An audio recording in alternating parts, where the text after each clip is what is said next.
আসসালামু আলাইকুম। আজকে আমি মসজিদ থেকে ছুটি নিয়েছি, বাড়িতে যাব। এজন্য আমি বাড়িতে যেতে যেতে ভাবলাম, আমার বাড়ি যেহেতু মাদারীপুর, তো আমি একটু লিক পার্কটা ঘুরে আসি, আমার মনটা ভালো হয়ে যাবে। তো আমি চলে আসলাম সেই লিক পার্ক। আলহামদুলিল্লাহ, আমার মনটাও মোটামুটি ভালো হয়েছে।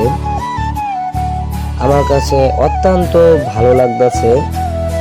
তো আপনাদের কাছে কিরকম লাগছে সেটা আমাকে জানাবেন, আর অবশ্যই অবশ্যই বলে যাবেন যে আপনারাও এই লেক পার্কটিকে গিয়েছিলেন কিনা।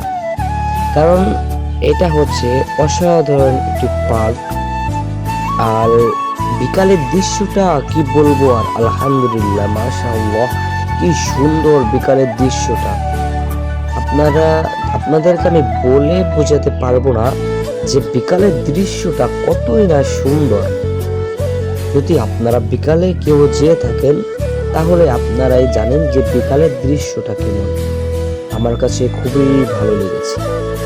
তো আপনারা দেখছেন যে একটা মসজিদ, সেই মসজিদটা ওই যে সামনে দেখতে পাচ্ছেন, এটা হচ্ছে সেই অসাধারণ সুন্দর একটি মসজিদ, অনেক সুন্দর একটি মসজিদ লিক পার্ক। আপনারা যারা গিয়েছিলেন তারা অবশ্যই অবশ্যই অবগত আছেন যে মসজিদটি দেখেছিলেন, অনেক সুন্দর। তো আলহামদুলিল্লাহ, আমার মন পুরো ভালো গেছে। আর অনেক দিন পরে যেহেতু বাড়িতে যাচ্ছি, এই জন্য আমার বাড়িতে এখন যাইতে কিরকম জানি লাগতেছে। আমার মনে হচ্ছে এখনই আমি চলে যাই। তো আমি ভাবছি লেক পার্কটা ঘুরে যাব। তো তারপরে কিরকম জানি মনটার মধ্যে খালি বারবার সবাই অপেক্ষা করতেছে, এখন অবশ্যই আমার বাড়িতে যাওয়া লাগবে। তো আপনারা এতক্ষণ থাকার জন্য সকলকে ধন্যবাদ। তো আবার দেখা হবে পরের ভিডিওতে। আসসালামু আলাইকুম ওয়া রাহমাতুল্লাহ।